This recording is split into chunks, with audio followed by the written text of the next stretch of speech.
365 రోజులు చుట్టే పడుతుంటారు. వర్షాకాలంలో ఎక్కువగా ఎండాకాలంలో తక్కువ కాకుండా. మీరు శ్రీశైలం స్వామివారి దర్శనానికి వెళ్ళారా? స్వామివారి కంటే ముందు నల్లరథ విగ్రహాన్ని అప్లై చేశారు. లక్ష చోటి రక్ష లేదు గర్భగుడికి ముందు ఉంటాయి. బ్లాక్ అలాగే ఉంటాయి. వాడు అక్కమహాదేవి అమ్మవారికి రోజు హేమారెడ్డి మల్లమ్మకి రోజు మరి సిద్ధరామతో ఉంటుంది. వీళ్ళ ముగ్గురు కర్ణాటక వస్తేనే మళ్ళీ మానవ జన్మత్వం మంచిది. మానవ జన్మత్వం మంచి విగ్రహాలు తెచ్చి స్వామివారి కంటే ముందు పెట్టారంటే ఒకసారి ఆలోచించండి. వీళ్ళ ముగ్గురు ఎటువంటి సిద్ధిపరులు. ఆ ముగ్గురు అక్కమహాదేవి యొక్క తపస్సు చేయడం వల్ల ఈ స్వామి దర్శనానికి ఎంత దూరం వచ్చాం మనం.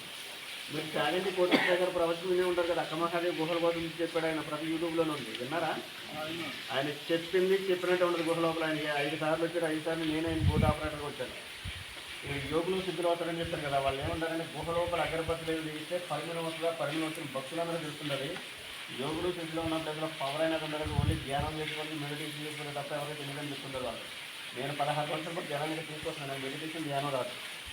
మనం గుహలో అక్కడికి ఎంత ఉండదో మన 4 తిమ్ముళ్ళు వస్తుంది. ముక్కు నుంచి మైండ్ సెట్కి కూల్ నుంచి తగ్గుతుంది. మన ప్రమేయం